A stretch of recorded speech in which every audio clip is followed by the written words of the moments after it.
speak. So hello everyone, my name is Rueda. I work as the communications director for DataSite, and it's great to be here. We've been doing a lot of things with all the persistent identifiers lately, and I'm really happy to share all this information with you today. But first of all, let's start with the basics. Data. So what's data? Because it sounds like everyone's talking about data and nobody's able to describe what data is or what data are, because that's also depending on how you feel, right, every day. There's certainly a big difference between what we were considering data before and what we consider data right now. So a few years ago, data would be something you scanned out of a notebook, for example, Marie Curie's notes. Data would be a sample from a laboratory.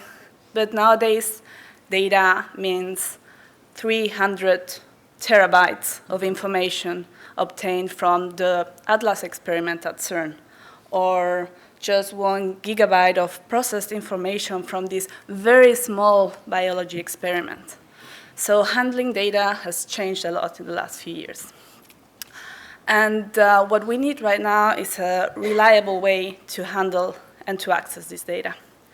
And it's not about access or not access, it's about supporting our researchers. They work in big collaborations now. They try to reuse, they try to reproduce, and they of course expect to receive the credit that they deserve for what they've been doing. Supporting data publication and data reuse helps research go faster, and it helps our funding agencies choosing which projects to fund. So for us, this is critical to support the research of the future. So what do we do at DataSite? DataSite mission is, I would say, pretty basic, because it's something like support research data. But this means supporting easier access to data. This means helping the community to understand and accept what data publication is. And of course, it means supporting them to start reusing efficiently data. So what we do at DataSite is we develop and we support methods to locate, to identify using DOIs, and to cite data. And we are a small organization, but we have lots of members. So we exist as a non-profit organization in Germany, but we have members around the world. And I'm running out of space, and I guess the next talk I give, I'll need like 2 slides for our members, which is, of course, great. So since 2009, we've grown very fast. Right now, we have 35 members, but I guess we will have between 45 and 50 by the end of this year. We have more than 700 data centers minting DOIs with us. And when I say data centers, I talk about institutional repositories, I talk about disciplinary repositories, I talk about universities, I talk about national institutions. There are lots of different data centers. With them, through these years, we've minted almost 8 million DOIs. And I was checking, because this slide used to say that we had like around 6 million resolutions per month, but last month we had more than 8 million. This means we're going incredibly fast. So, persistent identifiers are not just those IDs that live there and you use them to cite data. They are the basic foundation of how research is understood by the community nowadays. They are the invisible infrastructure, what makes all these services work. And the way we consider this at DataSite is we cannot live without PIDs, and we cannot build new services without PIDs. We need to cooperate, we need to work with different PID service providers to make sure that we're connecting research.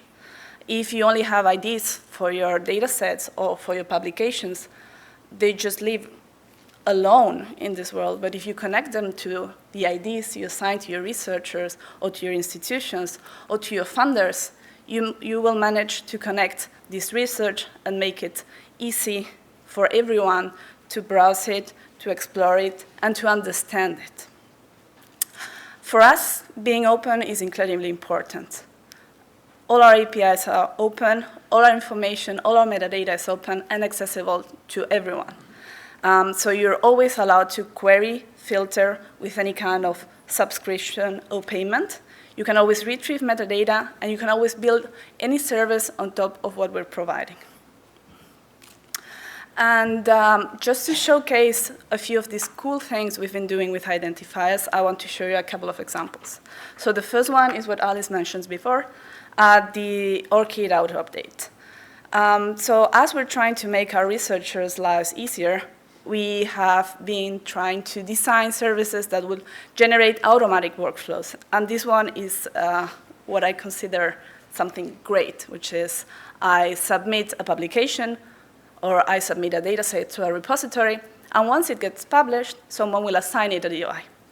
Well, if this DOI and its metadata comes with an Orchid ID, me as the researcher who generated or who published this paper will get my Orchid record automatically updated. So instead of spending all my time keeping my super boring LaTeX or Word document with my list of publications that I have to keep up to date because I need funding and I need to submit it here and there, my Orchid profile will be automatically up to date. That's fantastic. One click, I export it, and I submit my funding request.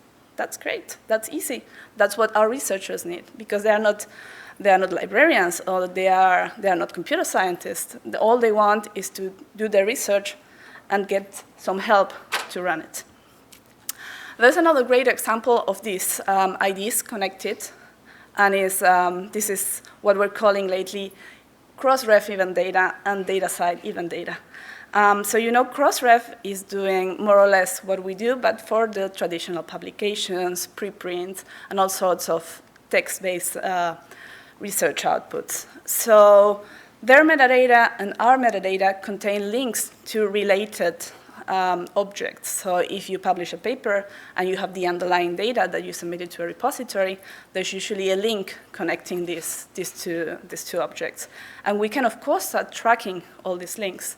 So if someone cites a data set, or if a data set says it's complementing a publication, we can follow these links and build a complete graph of research outputs. So if you're a researcher and you're looking for support information, or someone who's doing something similar to your publication, or you're just trying to track who's citing your work, it's much easier if you have just an interface that will allow you, with one click, to retrieve all this information, instead of just looking for someone who may be citing your data or not, or trying to convince them.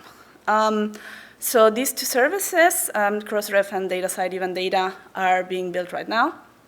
We have a backend service that is already in Labs system. You can have a look. And hopefully, very soon, we'll have services that will be showing things like this. So if this data set was referenced or cited by all these Europe PMC publications, or a Wikipedia article was citing it, you will be able to see who did that. And this goes in both directions. But at the end, we're building lots of services, which is great. But many times we're missing one key step, which is telling our researchers that these services exist. I mean, if you have like a fantastic service, no one's using it, it's the same as not having it at all. So since last year, DataSide and Orchid as well are part of this EU-funded Thor project. And what Thor is doing is developing all this connection between persistent identifiers, but in particular, putting a lot of effort into this training and outreach actions. So we're trying to help our researchers using all this infrastructure that is already in place. We're helping our librarians to understand how important it is to provide Orchid IDs when they mint DOIs for the publications or for the data. And we're also trying to work with our funders to help and understand that all this infrastructure is already helping them funding the research in their countries. So if you're interested and you feel like this project could help you at any level, at your university, at your research institution, or in general, helping your fellow librarians to use all the new services we're building lately, feel free to check the website, become an ambassador, and make use of all these resources. So thank you very much, and that was it.